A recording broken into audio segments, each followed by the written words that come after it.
beriman kepada para malaikat. Beriman kepada para malaikat. Salah satu dari rukun iman kita yang 6 setelah beriman kepada Allah, dan panjang lebar kita bahas 4 bab yang lalu itu semua berhubungan dengan iman kepada Allah. Memastikan Allah itu memiliki hak kausalitas dalam rububiyah, penciptaan, dan juga memiliki hak kausalitas dalam uluhiyah, penyembahan, dan juga memiliki nama-nama dan sifat-sifat yang mulia. Sekarang kita masuk ke rukun iman yang kedua, yaitu iman kepada malaikat. Malaikat adalah makhluk Allah subhanahu wa ta'ala yang diciptakan dari cahaya. Sebagaimana disebutkan di dalam hadis Bukhari, Allah menciptakan malaikat dari cahaya, jin dari api, dan manusia dari tanah yang hitam. Ya, dari tanah yang hitam atau lumpur yang hitam. Malaikat, proses penciptaannya tidak seperti manusia. Manusia dalam berkembang biak itu mereka melalui proses biologis, sama dengan jin. Jadi nikah dulu, berhubungan biologis jantan sama betina, kemudian hamil betinanya, lalu kemudian melahirkan keturunan. Kalau malaikat tidak ada proses biologis, tidak ada syahwat di antara mereka, tidak ada hawa nafsu. Malaikat tidak memiliki hawa nafsu. Jadi Allah SWT ciptakan dari cahaya, langsung wujudnya lengkap, besar, bersayap, bertugas, langsung. Begitu pula pada saat Allah memusnahkan, seketika. Malaikat mufradnya malak, ya. Jadi malaika sebenarnya itu sudah jamak, ya. Kalau satu malak, dan malaikat ini jumlahnya jauh lebih banyak daripada manusia, miliaran jumlahnya. Ada malaikat yang ismul fard dan ada ismul jins. Ada malaikat yang namanya individu dan ada yang kelompok. Yang individu itu seperti Jibril. Tapi ada malaikat yang nama kelompok, seperti Raqib dan Atid, Munkar dan Nakir, malaikat maut. Itu semua malaikat-malaikat yang nama kelompok. Artinya di bawah Raqib ada miliaran malaikat, di bawah Atid ada miliaran malaikat. Contoh rasional. Kalau Bapak Ibu sekalian, kita beriman kepada Allah dan kita tahu bahwasanya di sebelah kanan pundak setiap manusia kafir atau mukmin ada malaikat yang bernama Raqib. Dan di sebelah kiri pundaknya ada bernama Atid. Sebagaimana Allah katakan dalam surah Qaf, A'udzubillahi minasyaitonirrajim, ma yalfidhu min qaulin illa ladaihi raqibun atid. Tidak ada satu huruf pun, kalimat pun yang keluar dari seorang manusia, ya, kecuali dikontrol dan diawasi oleh Raqib dan Atid. Kalau secara manusia, secara akal manusia sekarang, ya, jumlah survei terakhir, manusia itu 7,3 miliar jumlahnya. Berarti kalau setiap manusia ada Raqib dan Atidnya, pertanyaannya berapa jumlah Raqib dan Atid? Double berarti. Berarti Raqib juga 7,3 miliar, Atid juga 7,3 miliar. Begitu pula malaikat maut, pada saat ada 1.000.000 orang kena tsunami hancur, ya ada 1.000.000 malaikat yang mencabut ruh mereka. Pada saat ditanya di kuburan, 1.000.000 orang yang sedang mati dimasukkan kuburan, Munkar Nakir juga ada 1.000.000 jumlahnya, gitu kan? Seperti itu. Begitu memahami masalah malaikat ini. Poin yang lain dalam mukaddimahnya adalah malaikat ini punya tugas yang Allah SWT tugaskan. Ada malaikat yang hanya sujud sampai hari kiamat. Ada malaikat yang ruku terus. Ada malaikat yang menurunkan hujan. Ada malaikat yang menjaga gunung-gunung. Ada malaikat yang mengawasi dan mengontrol lautan. Ada yang meniupkan ruh di rahim ibu perempuan pada saat hamil. Kalau sudah 4 bulan ditiupkan ruh, gitu kan? Ada yang mencabut ruh, ya, pada saat meninggal. Ada yang meniupkan ruh, ada yang menarik ruhnya. Ada Raqib Atid tadi yang mengontrol, mengawasi, dan seterusnya. Tugasnya banyak sekali para malaikat ini. Nanti ada beberapa ayat yang akan kita bacakan dan ditulis oleh Syekh Abu Bakar Jazair yang membuktikan memang adanya malaikat. Dan seperti saya katakan di awal kita pelajari kitab ini, kitab ini punya kelebihan yang luar biasa karena beliau selalu kuatkan apa yang beliau sampaikan dengan dua jenis dalil. Dalil nakli, wahyu, dan dalil akli, secara akal. Saya bacakan, seorang muslim kata beliau, pasal kelima, beriman kepada para malaikat. Seorang muslim beriman kepada malaikat Allah. Dia meyakini bahwa mereka merupakan makhluk Allah yang paling mulia, hamba-hamba Allah yang dimuliakan. Mereka diciptakan dari nur atau cahaya, sedangkan manusia diciptakan dari tanah kering seperti tembikar, dan jin diciptakan dari nyala api. Sampai sini tadi sudah saya jelaskan dalilnya ya, hadis Bukhari, malaikat diciptakan dari cahaya, jin dari api, dan manusia dari tanah yang hitam. Kalau masalah di sini yang dikatakan statementnya beliau, setiap muslim wajib beriman kepada malaikat-malaikat Allah. Dia meyakini bahwasanya mereka makhluk Allah yang paling mulia. Kenapa dikatakan paling mulia? Karena ada hadis Bukhari juga yang menjelaskan perumpamaan seorang mukmin yang bisa mahir membaca Al-Quran, mereka akan bersama sekedudukannya, sama kedudukannya dengan safarati kiramin barara, para malaikat yang kiramin barara. Ini sifat mereka, mulia dan termuliakan. Jadi secara fisik mereka sempurna, gitu kan? Jadi kalau kata ulama, kiramin barara artinya malaikat itu kalau ada pun orang melihat poster aslinya akan sangat kagum dengan Allah karena luar biasa sempurnanya, dan juga termuliakan. Mereka selamat dari masalah aib-aib yang seperti ada pada manusia karena mereka tidak punya hawa nafsu. Mereka cuma tahu taat saja. Mereka cuma tahu taat. Surah At-Tahrim menjelaskan masalah itu ya. Ayat 66, di mana, mohon maaf, ayat 6, surah nomor 66 ayat 6. Allah SWT menjelaskan kepada kita tentang salah satu ciri malaikat. A'udzubillahi minasyaitonir rajim. Ya ayyuhalladzina amanu qu anfusakum wa ahlikum nara wa quduhan nas wal hijara 'alaiha malaikatun giladun syidad la ya'sunallaha ma amarahum wa yaf'aluna ma yu'marun. Kurang lebih terjemahannya, hai orang-orang yang beriman, selamatkan diri kalian dan keluarga kalian dari api neraka yang bahan bakarnya dari manusia dan batu, dan dijaga oleh malaikat-malaikat yang keras, itu kan, tegas. Sifat khasnya mereka, mereka selalu patuh terhadap apa yang Allah perintahkan dan mereka tidak pernah ya menolak apa yang dititahkan. Selalu mereka patuh. Ini cirinya, gitu kan? Ciri malaikat ini sifat dasar mereka. Jadi memang malaikat itu adalah makhluk Allah yang mulia, makhluk Allah yang mulia. Beriman bahwasanya Allah Subhanahu wa taala telah memberi mereka tugas-tugas dan mereka pun melaksanakannya. Tadi sudah saya jelaskan beberapa jenis tugas para malaikat. Di antara para malaikat itu ada yang bertugas menjaga manusia, yang dikenal dengan malaikat hafadzah. Hafadzah. Jadi nanti ada dalilnya, ada malaikat yang khusus diutus oleh Allah untuk menjaga manusia itu, untuk menjaga. Di antaranya kata sebagian ulama hadis, kalau seandainya ada orang yang tiba-tiba mau tabrakan nggak jadi, mau jatuh di lubang nggak jadi, itu peringatan dari malaikat yang menjaganya, kan gitu. Atau mungkin ada sesuatu yang akan menimpa dia, tidak jadi menimpahnya karena ada peringatan dari malaikat atau malaikat berusaha menolongnya. Jadi ada malaikat yang menjaga manusia, dan ada juga yang bertugas mencatat amal perbuatannya. Sudah kita jelaskan Raqib dan Atid tadi. Ada pula yang bertugas mengurus surga dengan segala kenikmatan yang ada di dalamnya. Ya, sebagaimana sudah tadi juga saya sebutkan Ridwan.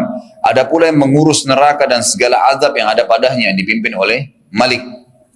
Dan ada pula yang tugasnya hanya bertasbih, mensucikan, ya, dan memuji Allah sepanjang siang dan malam, tidak pernah jemu. Seorang muslim juga berkeyakinan bahwasanya Allah Azza wa Jalla telah memberikan kelebihan kepada sebagian di antara mereka.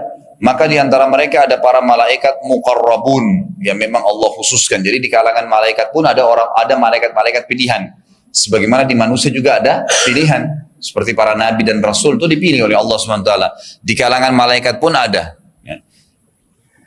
Seperti malaikat Jibril, ini pimpinannya. Pimpinan para malaikat. Mikail tangan kanannya. Israfil yang memegang sangkakala.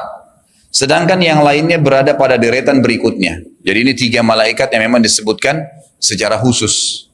Kalau Bapak Ibu pernah baca ada hadis Bukhari menjelaskan salah satu doa iftitah yang dibaca oleh Nabi SAW di malam hari, riwayat Imam Muslim, bunyinya begini, Allahumma Rabbu Jibril wa Mikail wa Israfil. Khusus 3 malaikat yang disebutkan namanya. Wahai Tuhannya Jibril dalam dalam hadis ini ya. Bisa dipanggil Jibril, dipanggil juga Jibril. Ya. Mikail dan Israfil. Kata ulama ini adalah pimpinan-pimpinan para malaikat. Dan ini termasuk malaikat-malaikat yang nanti pada saat sangkakala ditiup tidak mati mereka.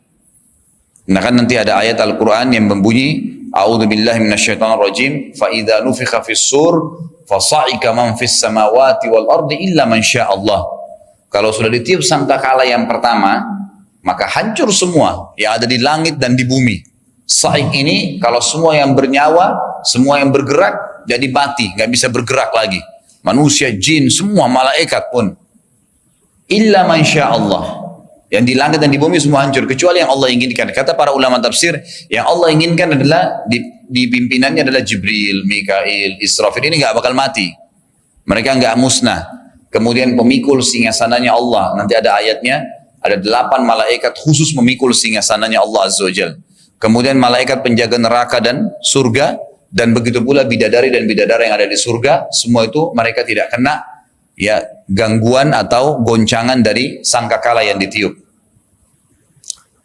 Keyakinan yang demikian itu dimiliki oleh seorang muslim berkat hidayah Allah kepadanya. Ini yang pertama. Dan yang kedua karena dalil-dalil nakli dan akli berikut ini. Kita dengarkan dalil-dalilnya. Dalil-dalil nakli secara wahyu. Yang pertama, perintah Allah Subhanahu wa taala agar beriman kepada para malaikat dan informasi darinya, dari Allah tentang mereka. Walaupun tidak kelihatan dengan mata, maka tetap wajib diimani. Karena iman itu artinya meyakini sesuatu yang tidak kelihatan dengan mata kita. Dan itulah 6 rukun iman kita semua itu. Iman kepada Allah, kepada malaikat, kitab-kitab, rasul-rasul, hari kiamat, dan takdir baik dan takdir buruk. Ini memang tidak kelihatan dengan mata kita. Semua orang yang meyakini ke-6 rukun iman, diikuti dengan amalan yang dia kerjakan dari ke-5 rukun Islam, maka orang itu dikatakan mukmin. Kalau ada orang ngamalin 5 rukun Islam, syahadat iya, sholat iya, puasa iya, zakat iya, haji iya, tapi Allah ada nggak ya? Malaikat catat nggak ya? Ini benar nggak ada wahyunya? Hari kiamat dihisab nggak ya? Ini masih muslim, belum mukmin. Setiap mukmin pasti muslim, tidak semua muslim itu mukmin. Makanya pernah ada orang Badui dari padang pasir datang ke Madinah bertemu dengan Nabi SAW lalu syahadat. Dia syahadat, sudah mengucapkan syahadat, masuk Islam. Lalu Allah menukil perkataan Badui, dia mengatakan apa? Qalu amanna. Mereka berkata kami sudah beriman. Allah jawab, katakan hai Muhammad kepada orang-orang yang tadi baru ucapin syahadat itu, qul lan tu'minu walakin qulu aslamna.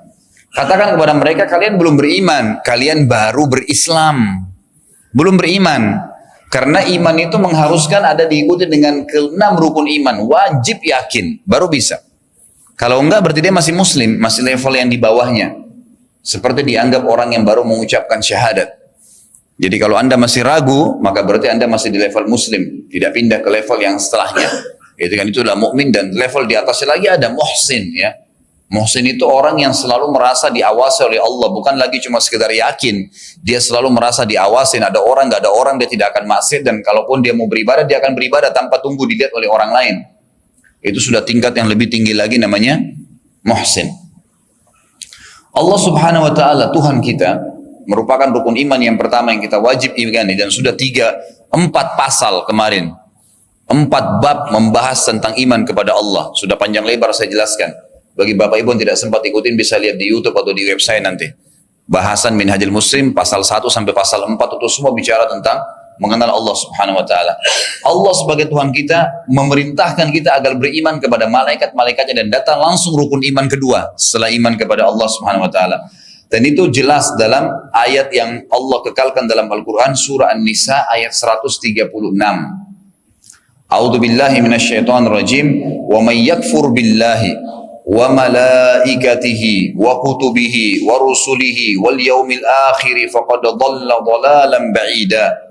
Barang siapa yang kafir, tidak beriman kepada Allah, malaikat-malaikatnya, kitab-kitabnya, rasul-rasulnya, dan hari kemudian, maka sungguh orang itu telah sesat sejauh-jauhnya. Artinya jelas dia salah udah, nggak mungkin. Jadi wajib mengimani dari ayat ini diambil pelajaran.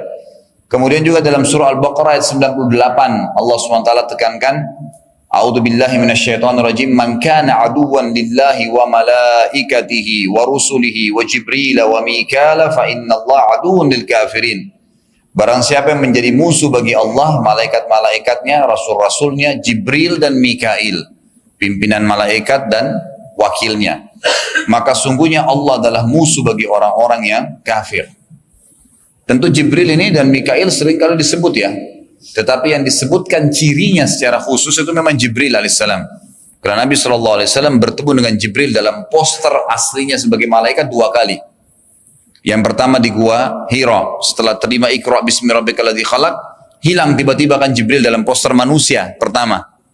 Setelah itu Nabi SAW kaget, tengah malam nih, belum waktu subuh, ya di akhir malam. Kemudian tiba-tiba di gua Hira di atas gunung sendirian ada orang muncul, dan gua Hira itu cuma cekungan ya, cuma cekungan, bukan gua sebenarnya. Jadi ujungnya puncak gunung itu ada seperti cekungan, cukup untuk 1 orang duduk. Nabi SAW suka di situ karena satu sisi daripada gua Hira itu bisa lihat ke Ka'bah. Jadi beliau bertafakur. Tengah malam tiba-tiba ada orang muncul, tidak jelas dari mana, peluk dia, suruh dia baca Iqra dan seterusnya, gitu kan. Setelah itu Nabi SAW masih dalam kondisi ya kaget dengan kejadian itu, tiba-tiba hilang tadi. Nabi SAW turun ketakutan dari gunung tersebut menuju ke rumahnya. Pas turun dari gunung tersebut, berada di padang pasir yang luas. Dalam hadis Bukhari kata Nabi SAW, Jibril pun bersuara dari langit sambil berkata, wahai Muhammad, ana Jibril wa anta Rasulullah. Maka Nabi SAW mengatakan, saya mendengar suara dari langit mengatakan, wahai Muhammad, saya adalah Jibril dan kau adalah utusan Allah. Maka saya pun mengangkat kepala saya ke langit, dan dimanapun pandangan mata saya melihat langit, di sana badan Jibril memenuhi langit.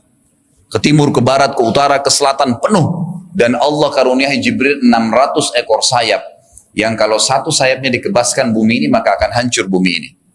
Dan memang ciri malaikat adalah postur tubuh yang besar dan kekar, serta mereka memang bersayap. Makanya mereka punya kecepatan yang sangat tinggi. Kita banyak lihat dalam surah-surah Al-Quran, itu salah satu ciri-ciri malaikat adalah mereka tuh luar biasa cepat, kecepatannya luar biasa, gitu kan? Kecepatannya luar biasa. Sebagian ulama mengatakan seperti ciptaannya, cahaya. Biasa manusia tahu kan kecepatan cahaya. Itu jauh lebih cepat daripada kecepatan suara lah, kecepatan bayangan lah, dan seterusnya. Itu semua dikalah dengan kecepatan cahaya. Makanya bintang-bintang itu memiliki kecepatan cahaya. Para malaikat begitu. Allah SWT mengatakan ciri mereka, uli ajnihati mathna wa thulatha wa ruba'. Malaikat yang paling kecil itu adalah uli ajniha, milik sayap mathna. 2 di kanan, 2 di kiri. Itu yang paling kecil. Kemudian thulath, 3 di kanan, 3 di kiri. Waruba', 4 di kanan, 4 di kiri. Ini besar sekali. Kalau satu poster sayap untuk bisa membuat agar sayap itu cukup membuat seekor burung terbang, harus sayap itu minimal ukuran panjangnya seperti badan. Kita lihat sayap burung ya, kalau ditarik itu ukurannya seperti badannya burung itu kalau diberdirikan. Lihat pesawat sayapnya, pasti sayapnya itu ya, itu seukur dengan bodi sebenarnya pesawat. Itu makin sama ukurannya, makin stabil, gitu kan. Jadi kalau kita bayangkan, innalillahi wa inna ilaihi raji'un.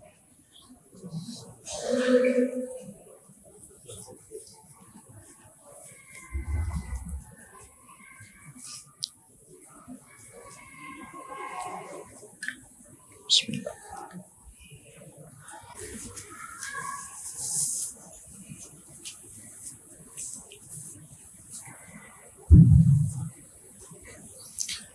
Jadi kalau kita bayangkan satu sayap itu ukuran seperti poster tubuh ya. Kalau minimal paling kecil malaikat punya 2 sayap kanan dan 2 sayap kiri. Satu sayap seperti poster tubuhnya, gitu kan? Maka kira-kira seperti apa besarnya? Walaupun kita dalam syariat tidak dituntun untuk mencari tahu berapa besar ya poster tubuh malaikat. Intinya kita mengimani tentang keberadaannya. Kata Allah SWT, barang siapa yang menjadi musuh bagi Allah, malaikat-malaikatnya nolak, tidak ada malaikat, nggak kelihatan kok misalnya. Rasul-rasulnya yang Allah utus juga, Jibril dan Mikail, maka sungguhnya Allah adalah musuh orang-orang kafir. Dan tugas pertama Jibril adalah mengawasi semua malaikat, serta yang kedua adalah khusus membawa wahyu kepada para nabi. Jadi tidak ada malaikat lain yang membawa kecuali Jibril alaihissalam memang yang bertugas kepada para nabi dan rasul. Surah An-Nisa, dalil ketiga yang diangkat oleh beliau di poin pertama ya. Poin pertama dalil nakli ini adalah perintah Allah agar kita beriman kepada para malaikat. Ada beberapa dalil yang ketiga disebutkan dalam surah An-Nisa 172. A'udzubillahi minasyaitonirrajim. Bismillahirrahmanirrahim. La yastankifal masihu ay yakuna 'abdan lillahi walal malaikatul muqarrabun. Wa man yastankif 'an ibadatihi wa yastakbir fasayahsyuruhum ilaihi jami'a. Al-Masih maksudnya Nabi Isa alaihissalam sekali-kali tidak enggan menjadi hamba bagi Allah dan tidak pula enggan malaikat-malaikat yang terdekat kepada Allah. Ya, jadi malaikat pun tidak ada yang enggan untuk menjadi hamba bagi Allah, begitu pula Isa. Barang siapa yang enggan dari menyembah Allah, menyembahnya, maksudnya menyembah Allah dan menyombongkan diri, nanti Allah akan mengumpulkan mereka semua kepadanya pada hari kiamat. Dalil yang keempat, Allah SWT menyuruh kita mengimani tentang keberadaan malaikat adalah surah Al-Haqqah ayat 17. Dan ini menjelaskan tentang pemikul singgasananya arsy Allah. 8 malaikat, tapi tidak disebutkan nama-nama mereka. Cukup kita mengimani memang ada malaikat yang seperti ini. Kalau disebutkan namanya, kita sebutkan namanya. Kalau enggak, maka cukup. Kita enggak usah ngorek-ngorek atau membuat-buat namanya. Ya. Allah SWT berfirman, Al-Haqqah ayat 17, A'udzubillahi minasyaitonirrajim, wa yahmilu arsya rabbika fawqahum yawma idin thamaniyah. Dan nanti pada hari kiamat ada 8 malaikat yang menjunjung arsy Rabb kalian, ya, atau Rabb Muhammad di atas kepala mereka. Bagaimana Allahu alam? Yang jelas singgasananya Allah dipikul ya oleh 8 malaikat. Dan sudah pernah kita jelaskan ya singgasananya Allah. Ayat kursi yang biasa kita baca itu. Ayat kursi, ayat berarti informasi, kursi berarti pijakan kaki raja di singgasana. Jadi ayat kursi adalah informasi tentang pijakan kakinya Allah di singgasananya. Apa yang sering kita baca? Wasi'a kursiyuhu, ya, telah menutupi, meluasi kursiyuhu, pijakan kakinya Allah, as-samawati wal ard, seluruh langit dan bumi. Bayangin tuh kalau singgasananya Allah Azza wa Jal, ya, tempat pijakan kakinya saja seluas langit dan bumi, nutupin langit dan bumi. Bagaimana malaikat yang mikul tuh, gitu kan? Yang mikul singgasana itu luar biasa gitu. Kemudian juga dalam surah Muddathir, dalil selanjutnya, ini dalil yang kelima. Masih poin pertama ya, perintah Allah untuk beriman dari dalil nakli. A'udzubillahi minasyaitonirrajim, wa ma ja'alna ashaban nari illa malaika. Ini surah Al-Muddathir ya. Coba kita lihat Al-Muddathir ini lengkap ayatnya seperti apa itu ya. Karena di sini ada potongan saja.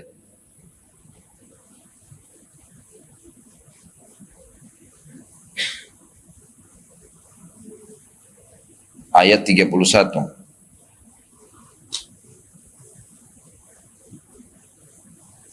Saya bacakan lengkap ayatnya. A'udzubillahi minasyaitonirrajim. Wa ma ja'alna ashaban nari illa malaikatan wa ma ja'alna iddatahum illa fitnatan lil ladzina kafaru liyastayqina alladhina utul kitaba wa yazdada alladhina amanu imanan wa la yartaba alladhina utul kitaba wal mu'minun والمؤمنون وليقول الذين في قلوبهم مرض والكافرون ماذا أراد الله بهذا مثلا كذلك يضل الله من يشاء ويهدي من يشاء وما يعلم جنود ربك إلا هو وما هي إلا ذكرى للبشر. Dan tidaklah kami jadikan penjaga neraka itu melainkan dari para malaikat. Jadi yang menjaga pintu-pintu neraka adalah para malaikat. Dan tidaklah kami menjadikan bilangan mereka itu melainkan untuk jadi cobaan bagi orang-orang kafir, supaya orang-orang yang diberi Alkitab menjadi yakin dan supaya orang-orang yang beriman bertambah imannya. Tentang jumlah malaikat yang tidak disebutkan, tapi bisa dirasakan bahwasanya jumlahnya sangat banyak. Sebagaimana tadi saya berikan contoh-contohnya. Dan agar orang-orang yang beriman atau yang diberikan orang-orang yang beriman dan orang-orang beriman tidak ragu, dan supaya orang-orang yang di dalam hatinya ada penyakit Dan orang-orang kafir, maksudnya orang munafik dan orang kafir mengatakan, apa yang dikehendaki Allah dengan bilangan ini sebagai suatu perumpamaan. Demikian Allah membiarkan sesat orang-orang yang dikehendakinya dan diberi petunjuk kepada siapa yang dikehendakinya, dan tidak ada yang mengetahui tentara Tuhanmu melainkan Dia sendiri, dan sagar itu tidak lain hanyalah, dan sebenarnya ini semua adalah peringatan bagi manusia. Peringatan bagi manusia. Inti bahasan adalah ada kalimat malaikat ya, yang menjaga neraka, Allah jadikan semuanya malaikat. Dalam sebuah riwayat Bukhari disebutkan, dalam buku ini tidak disebutkan ya, bahwasanya Nabi SAW bersabda, Zabaniyah yang Allah Subhanahu Wa Taala sebutkan dalam Al-Quran dengan sanad'u Zabaniyah. Ya. Kalau seandainya orang-orang kafir itu mau memanggil-manggil Tuhan, memanggil-manggil suku-suku Arab untuk membantu mereka, kata Allah, maka kami pun akan panggil Zabaniyah. Kata ulama, Zabaniyah ini istilah bagi penjaga neraka.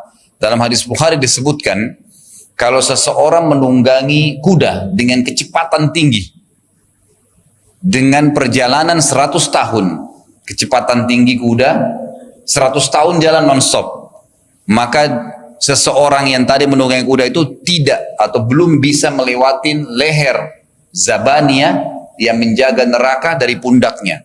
Jadi antara pundak ke lehernya Zabaniyah itu, ini orang kecepatan tinggi, larinya kecepatan tinggi. 100 tahun kuda itu belum bisa melewatin dari awal pundak ke lehernya saja. Itu bagaimana besarnya malaikat tuh, gitu kan? Dalam hadis yang lain riwayat Bukhari juga pernah disebutkan, ada sebuah gunung namanya Gunung Hamir, Gunung Keledai.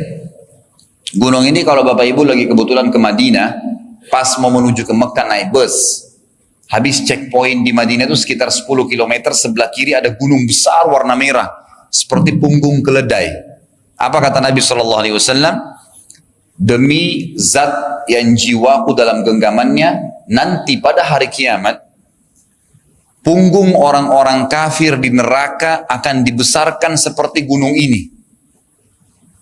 Jadi manusia yang kafir itu nanti hari kiamat menjadi besar. Sebesar itu ya punggungnya Gunung Hamir. Gunung Hamir itu besar sekali, luar biasa besarnya. Kalau mau dibandingkan dengan Gunung Uhud masih lebih besar gunung ini. Ini tinggi sekali Gunung Hamir ini. Sementara Gunung Uhud itu diameternya itu 3 km, gitu kan?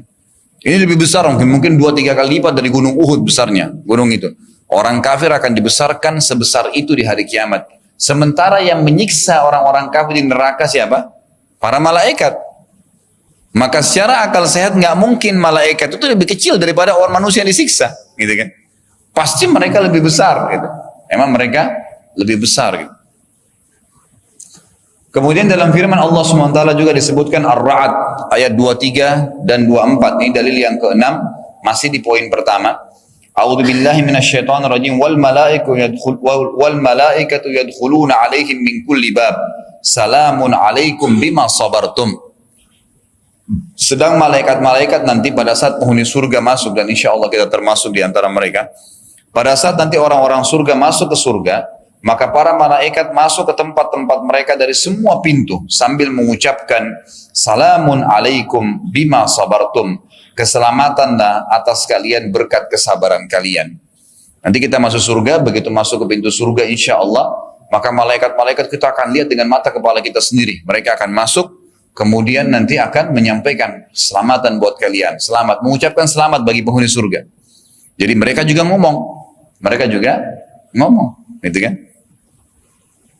Di dalam ayat yang lain Allah SWT juga berfirman dalam surah Al-Baqarah ayat 30, A'udzubillahi minasyaitonirrajim wa idz qala rabbuka lil malaikati inni ja'ilun fil ardi khalifah qalu ataj'alu fiha ma yufsidu fiha wa yasfiku ad-dima'a wa nahnu nusabbihu bihamdika wa nuqaddisu lak qala inni a'lamu ma la ta'lamun. Ingatlah ketika Rabb berfirman kepada para malaikat, dan ini ulama mengatakan dalil nyata malaikat sudah ada sebelum manusia, jauh sebelum manusia sudah diciptain sama Allah Subhanahu wa taala. Gitu kan? Dalam sebuah riwayat sahih yang lain dikatakan bahkan malaikat itu diciptakan sebelum surga dan neraka. Surga dan neraka sekarang sudah ada dari dulu, kan gitu. Dalam hadis yang sahih riwayat Bukhari kata Nabi SAW, Allah Subhanahu wa taala pada saat selesai menciptakan surga memanggil Jibril. Malaikat Jibril sudah ada dan berkata kepada Jibril, pergilah ke surga itu dan lihatlah serta berikan pendapatmu. Maka Jibril AS pun pergi ke surga lalu kembali mengatakan, ya Allah, tidak ada hambamu yang mendengarkan surga, dengar saja, kecuali pasti dia berusaha untuk masuk ke dalamnya. Dengar, belum lihat, karena luar biasanya fasilitasnya. Lalu Allah ciptakan neraka. Lalu neraka diciptakan oleh Allah. Lalu Allah SWT berkata kepada Jibril, pergilah ke neraka dan lihatlah, berikan pendapatmu. Maka pergilah Jibril AS terbang ke sana. Lalu kemudian dia kembali mengatakan, ya Allah, tidak ada seorang pun dari hambamu yang dengar aja neraka, kecuali dia sudah ketakutan, tidak akan mau masuk ke sana. Lalu kata Nabi SAW, Allah pun menghiasi surga dengan hal-hal yang dibenci, yang manusia malas buat. Sholat malam lagi enak tidur, orang lagi asyik-asyik makan, lagi cuaca panas disuruh puasa, ya. Orang lagi enak-enak bekerja disuruh jihad, perempuan disuruh tutup aurat, dibungkus dengan makarih namanya. Ya, sesuatu yang kadang-kadang manusia merasa berat mengerjakannya gitu kan. Lalu dibungkuslah neraka itu dengan syahwat, hawa nafsu. Berbuat semaunya saja, mau bunuh orang, mau pukul orang, mau bohong, mau tipu, terserah. Itu perbuatan yang syahwat. Maka kemudian Allah SWT berfirman lagi kepada Jibril, coba lihat sekarang, berikan pendapatmu. Maka setelah Jibril AS melihat surga, kembali mengatakan, ya Allah, saya tidak menyangka akan ada hambamu yang bisa masuk ke surga. Karena pasti mereka nggak senang nih perbuatan-perbuatannya gitu kan. Lalu pada saat melihat neraka dia mengatakan, ya Allah, saya tidak menyangka ada hambamu yang bisa lolos. Pasti akan mereka masuk ke sini nih gitu kan. Mereka masuk ke sini. Dan ini bukti nyata bahwasanya memang malaikat sudah ada dari awal sebelum manusia, bahkan sebelum penciptaan surga dan neraka. Ingatlah kata Allah ketika Rabbmu berfirman kepada para malaikat, sungguhnya aku hendak menjadikan di muka bumi khalifah. Di muka bumi, sudah saya jelaskan semalam ayatnya ini ya. Jadi kata-kata khalifah artinya pemimpin yang menggantikan orang lain. Kenapa Abu Bakar dikatakan khalifah Rasulullah? Khalifah pemimpin kan?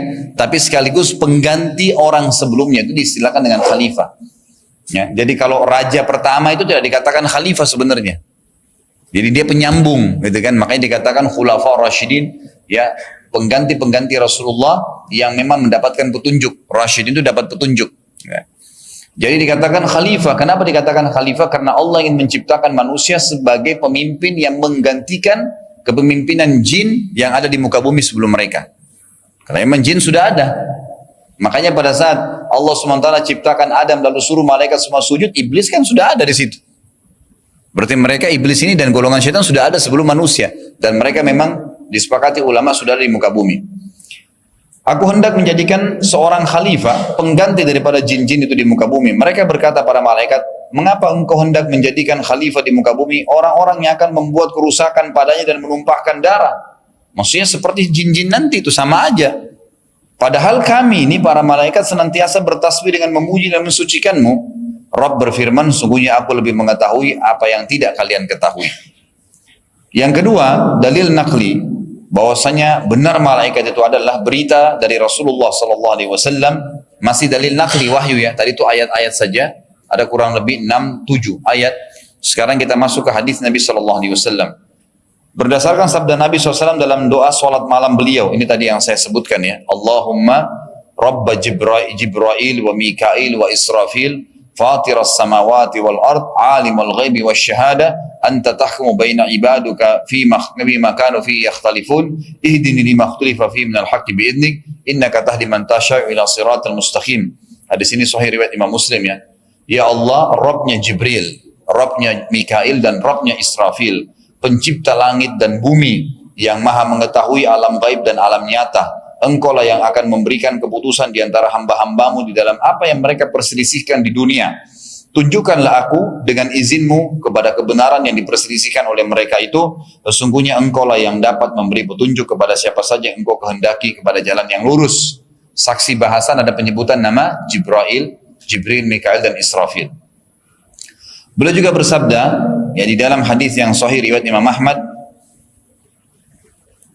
Attatis sama'u wa hukka laha an ta'itta ma fiha mawdi'u arba'i asabi'a illa alaihi malakun sajid. Langit berbunyi bagaikan bunyi unta yang menanggung beban yang berat, dan sangat layak baginya mengeluarkan bunyi tersebut, karena tidaklah di dalamnya, di dalam langit itu terdapat tempat seluas 4 jari manusia, kecuali terdapat malaikat yang sedang sujud. Penuh dengan malaikat langit yang luas tuh. Maka saking penuhnya sampai-sampai berat dan langit mengeluarkan suara.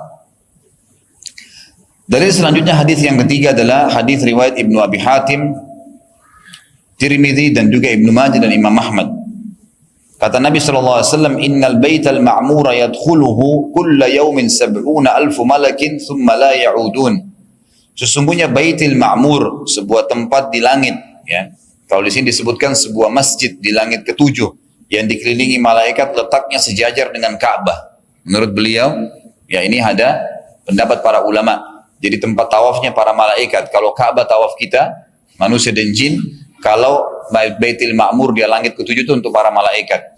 Setiap hari dimasukin oleh 70.000 malaikat, lalu mereka tidak pernah kembali lagi. Artinya Allah SWT musnahkan mereka, diganti lagi dengan malaikat yang lain. Diganti lagi dengan malaikat-malaikat yang lain. Kemudian juga disebutkan di dalam hadis yang lain, riwayat Imam Malik dalam Sahihnya dan juga Imam Bukhari, tentang adanya malaikat yang berdiri di pintu-pintu masjid, terutama pada saat hari Jumat. Sebagaimana sabda Nabi SAW, "Idza kana yaumul jum'ati kana ala kulli babin min abwabil masajidi malaika yaktubuna al-awwala fal-awwal fa idza jalasa al-imamu tawa'u as-suhufa wa ja'u yastami'una adh-dhikr." Apabila hari Jumat tiba, maka pada setiap pintu masjid ada malaikat yang khusus ditugaskan mencatat setiap orang yang masuk pada awal waktu. Jadi masuk dicatat, masuk lagi dicatat. Jadi ini selain Raqib dan Atid ya, ini malaikat khusus mencatat orang yang awal-awal datang di Jumat. Lalu yang lebih awal daripada yang setelahnya. Terus malaikat mencatat mana yang lebih awal dari yang datang setelahnya. Lalu apabila imam telah duduk di mimbar, maksudnya khatibnya, maka mereka menutup lembaran-lembaran catatan tersebut dan mereka turut datang untuk mendengarkan nasihat atau khutbah. Jadi pada saat khutbah Jumat itu, para malaikat juga lagi mendengarkan. Malaikat juga mendengarkan. Malaikat juga kadang-kadang menjelma jadi manusia. Kalau Allah izinkan, gitu kan. Seperti Jibril alaihissalam, kadang-kadang datang dalam bentuk manusia. Dalam hadis sahih yang diriwayatkan oleh Umar radhiyallahu anhu, yang beliau mengatakan telah datang kepada kami satu waktu seseorang yang bajunya bersih, ya kulitnya bersih, rambutnya rapi, hitam pekat, tidak ada tanda-tanda safar dan tidak ada yang kenal.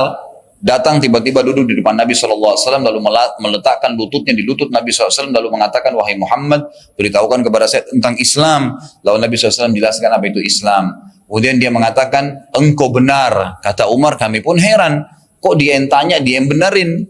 Kemudian dia tanya lagi oleh orang tersebut, ya, apa itu iman wahai Muhammad? Nabi SAW jelaskan ke 6 rukun iman. Maka orang itu mengatakan benar. Kata Umar, kami heran lagi dengan orang ini. Dia yang bertanya, kemudian dia membenarkan. Lalu ditanya lagi apa itu ihsan? Dijelaskan oleh Nabi SAW. Lalu dia mengatakan engkau benar. Kami heran lagi yang ketiga kalinya. Kok dia yang bertanya dan dia membenarkan? Biasanya orang bertanya itu malah ya mengambil informasi, tidak membenarkan. Lalu dia mengatakan, kapan itu hari kiamat? Lalu Nabi SAW mengatakan, yang bertanya dan yang ditanya tidak tahu. Nah gitu. Kita dua-dua tidak tahu gitu. Lalu orang itu berkata, beritahukan kalau gitu saya tanda-tandanya. Kata Nabi SAW, tanda-tandanya adalah seorang budak dilahirkan oleh ibunya, ya seorang budak wanita melahirkan tuannya, gitu kan? Dan kalau pengembala kambing sudah berlumba-lumba membangun building-building yang besar di tengah kota, gitu. Seperti itu penyebutannya. Lalu orang itu pun pergi, kata Umar. Setelah orang itu pergi, tidak ada yang bertanya. Kata Nabi SAW, wahai Umar, apa kau tahu siapa tadi yang datang itu? Kata Umar, saya tidak tahu, Allah dan Rasul lebih tahu. Kata Nabi SAW, itu Jibril datang, gitu kan, mengajarkan kalian tentang agama kalian. Jadi menjelma menjadi manusia. Itu dilihat oleh para sahabat. Tapi bentuk asli malaikat itu belum pernah dilihat oleh sahabat. Kalau Jibril ya, kalau Jibril alaihissalam. Tapi kalau malaikat lain ada yang sempat lihat. Seperti kisah Usaid bin Khudair radhiyallahu anhu, sahabat Nabi yang mulia. Pada saat beliau lagi sholat malam, kemudian beliau selesai sholat malam, antara sholat malam dengan subuh masih ada jeda waktu, beliau duduk membaca surah Al-Kahfi. Dan karena panas, beliau duduk pindah dari rumahnya keluar ke halaman rumahnya. Dia sambil bawa anak kecilnya. Pada saat dia lagi baca surah Al-Kahfi, karena suaranya bagus, gitu kan, maka tiba-tiba kudanya itu merontak yang lagi diikat di ya pohon kurma. Dia berhenti membaca, kudanya tenang. Dia baca lagi Al-Quran, berontak lagi. Sampai 3 kali. Dia bilang begitu ketiga kali, maka saya tiba-tiba melihat ke langit dan saya melihat beberapa cahaya putih melembus langit. Maka saya pun segera ke masjid dan menanyakan kepada Nabi SAW, ya Rasulullah, tadi kejadiannya begini. Kata Nabi SAW, wahai Usaid, kalau seandainya kau baca, ya ada sumpahnya Nabi, demi zat yang jiwaku, ubun-ubunku dalam genggamannya, kalau seandainya kau tetap membaca Quran sampai pagi, sampai terbit matahari, maka seluruh penduduk Madinah akan melihat malaikat yang datang mendengarkan bacaanmu. Jadi ada sahabat yang melihat tapi bentuk cahaya, tidak melihat poster yang sebenarnya, yang ada cuma menjelma jadi manusia. Kata Nabi SAW di dalam hadis riwayat Bukhari, ahyanan yatamassalu lil malak rajulun fayukallimuni fa'ai ma yakul. Kadang-kadang malaikat Jibril itu tampak kepada aku dalam bentuk manusia, lalu ia bicara kepada aku dan aku pun menyadari apa yang ia katakan. Tiba-tiba aku bisa menangkapnya. Padahal ini adalah malaikat Jibril, cuma bentuknya seperti manusia. Nabi SAW sudah tahu itu adalah Jibril. Juga ada malaikat yang ditugaskan untuk bergantian mengawasi manusia. Mengawasi manusia siang dan malam hari. Sebagaimana disebutkan dalam hadis Bukhari, yata'aqabuna fikum malaikata bil-laili wal malaikata bin-nahar. Para malaikat malam dan malaikat siang bergantian mengawasi kalian. Ya, dalam hadis lain dikatakan dari pagi sampai menjelang asar, itu tugas yang pertama. Malaikat yang lain datang di waktu asar sampai pagi lagi kembali. Jadi seperti itu mereka saling bergantian. Yang ketiga, penglihatan, saya tutup dengan ini karena sudah sebentar lagi azan ya. Penglihatan sejumlah besar para sahabat Nabi kepada malaikat di dalam perang Badar. Juga penglihatan mereka secara kolektif tidak hanya satu kali ketika malaikat Jibril AS pembawa wahyu yang terpercaya, di mana kadang-kadang Jibril datang dalam rupa sahabat Nabi yang bernama Dihya Al-Kalbi. Dihya Al-Kalbi ini adalah sahabat yang sangat tampan, ahli perang dan sangat luar biasa ya dalam memahami hukum halal haramnya Allah. Jibril sering datang dalam poster dia, maka dari itulah mereka dapat menyaksikannya. Di antara riwayat yang paling masyhur adalah hadis Umar bin Khattab yang tadi sudah saya jelaskan, gitu kan. Yang keempat dan terakhir adalah berimannya miliaran manusia. Ini semua masih dalil nakli ya. Pengikut para rasul dan setiap zaman dan tempat kepada para malaikat. Mereka meyakini dan membenarkan apa yang diberitakan oleh para rasul tentang malaikat tanpa keraguan sedikit pun. Jadi jelas para nabi-nabi pun sudah memberitahukan kepada kita tentang ada semua nabi, 124 ribu nabi, diantaranya 313 rasul, semua menyampaikan kepada umatnya bahwasanya ada malaikat. Ini bukti nyata, berarti masih dalil nakli ya, masih wahyu sebenarnya, karena para malaikat para nabi-nabi yang menyampaikan kepada kaumnya, dan miliaran pengikut para nabi tersebut mengiyakan, mengimani itu. Ini termasuk dalil nakli yang beliau sebutkan. Allah a'lam. Lanjutkan dulu dalil-dalil akli tentang adanya malaikat, dalil-dalil secara akal. Yang pertama kata beliau, sesungguhnya akal sehat tidak akan mengingkari wujud malaikat dan tidak akan menafikannya, menolaknya. Sebab akal tidak akan mengingkari atau menafikan kecuali apabila ada dua hal yang saling bertentangan, seperti sesuatu dikatakan ada dan tidak ada dalam waktu yang bersamaan, atau ada dua hal yang kontradiktif, seperti ada gelap dan terang secara bersamaan, sedangkan beriman kepada malaikat sama sekali tidak demikian. Jadi jelas secara akal mestinya malaikat bisa diyakini ada, karena orang hanya ada meyakini atau tidak meyakini, dan berarti dengan adanya orang meyakini lebih dekat, lebih dekat secara akal sehat itu pasti ada, karena tidak ada kontradiktif sebenarnya di sini, bukan satu benda yang bersamaan yang tidak mungkin bersatu, seperti terang dan gelap dalam waktu bersamaan tadi. Yang kedua, apabila sudah diakui bersama oleh segenap orang yang berakal bahwasanya adanya bekas, jejak, sesuatu menunjukkan adanya sesuatu tersebut, maka sesungguhnya para malaikat mempunyai banyak bekas dan tanda yang memastikan wujud mereka dan menegaskannya. Di antaranya yang pertama adalah sampainya wahyu ilahi kepada para nabi dan para rasul. Jadi itu jejak, pastinya ada malaikat karena menurunkan wahyu kepada para nabi. Sebab kebanyakan wahyu itu sampai kepada mereka melalui Ar-Ruhul Amin, atau nama lainnya Jibril, malaikat yang bertugas menyampaikan wahyu. Ini adalah bekas atau tanda yang sangat jelas tidak dapat diingkari. Ini membuktikan dan menegaskan akan adanya malaikat. Yang kedua, tanda bekasnya adanya malaikat, kematian manusia karena ruhnya dicabut. juga merupakan tanda yang sangat jelas yang membuktikan eksistensi malaikat maut atau malaikat pencabut nyawa dan para pembantu-pembantunya, sebagaimana firman Allah Subhanahu wa taala di dalam surah As-Sajdah ayat 11. A'udzu billahi minasyaitonir rajim. Qul yatawaffakum malakul mautil ladzi wukkila bikum. Katakanlah hai Muhammad kepada seluruh umatmu, malaikat maut yang diserahi untuk mencabut ruh kalian akan mematikan kalian. Ketiga, terjaganya manusia dari gangguan dan kejahatan jin dan syaitan sepanjang hidupnya. Padahal manusia hidup di sekeliling mereka dan mereka dapat melihatnya, namun manusia tidak dapat melihat. Jin dan syaitan dapat menyakiti dan mengganggu manusia, sedangkan manusia tidak dapat menyakiti dan mengganggu mereka atau menolak kejahatan mereka. Ini semua merupakan bukti akan adanya malaikat penjaga manusia. Mereka selalu memelihara manusia dan melindunginya, sebagaimana Allah tekankan kekal dalam Al-Quran surah Ar-Ra'd ayat 11. A'udzu billahi minasyaitonir rajim. Lahu mu'aqibatum min baini yadayhi wa min khalfi yahfazunahu min amrillah. Bagi manusia ada malaikat jamak, ya, ada banyak malaikat yang selalu mengikutinya bergiliran di muka dan di belakangnya. Mereka menjaganya atas perintah Allah. Poin ketiga yang terakhir secara akal, bahwasanya malaikat ada, tidak dapat melihat sesuatu karena kelemahan pandangan mata atau karena tidak mempunyai kesiapan yang sempurna untuk melihat sesuatu itu, tidak menafikan wujud sesuatu tersebut. Sebab banyak sekali sesuatu yang ada di alam nyata ini yang tidak bisa dilihat dengan kasat mata, namun kini bisa dilihat dengan jelas menggunakan kaca pembesar atau dikenal dengan mikroskop, gitu kan. Jadi beliau ingin tekankan di sini poin terakhir adalah semua yang bisa dilihat dan tidak bisa dilihat dengan mata tapi bisa dirasakan banyak di alam nyata ini, termasuk sifat manusia sendiri, ya, karakter-karakter kita, gitu kan, rasa sakit, rasa senang, rasa sedih, kita rasakan tapi nggak bisa dilihat kan.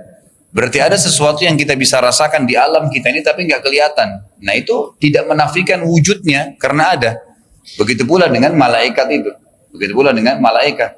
Sampai ulama menegaskan bahwasanya kalau ada orang niat ingin melakukan satu perbuatan baik, maka pastikan pada saat dia tiba saatnya untuk mengerjakan, itu akan ada malaikat yang mengingatkannya. Seperti contoh, kalau Anda mau tidur malam hari, niat mau bangun sholat tahajud coba. Maka di malam hari itu, di waktu yang kita niatkan, coba nanti malam saya mau bangun jam 3 deh tahajud. Jam 3 subhanallah terkaget, gitu kan. Nah ini ulama tekankan itu adalah upaya malaikat yang membangunkan seseorang tadi. Sama halnya kalau orang bermaksiat.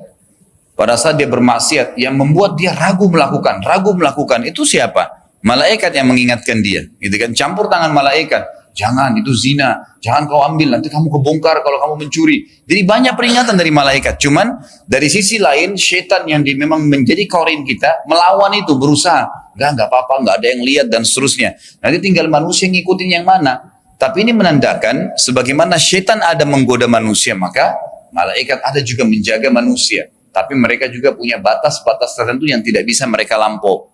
Jadi malaikat tidak bisa pegang tangan kita, ayo bangun, dipaksa, nggak bisa gitu kan. Atau memaksa kita untuk beribadah, dia cuma bisa mengingatkan. Sebagaimana syaitan juga cuma bisa membisikkan. Itu yang Allah berikan wewenang kepada mereka. Jadi ini bukti nyata. Banyak hal-hal yang tidak dijangkau dengan mata manusia, tapi bisa dirasakan. Keberadaan ini berarti tidak menafikan banyak hal yang tidak bisa kita lihat, tapi memang betul-betul ada. Allahu a'lam.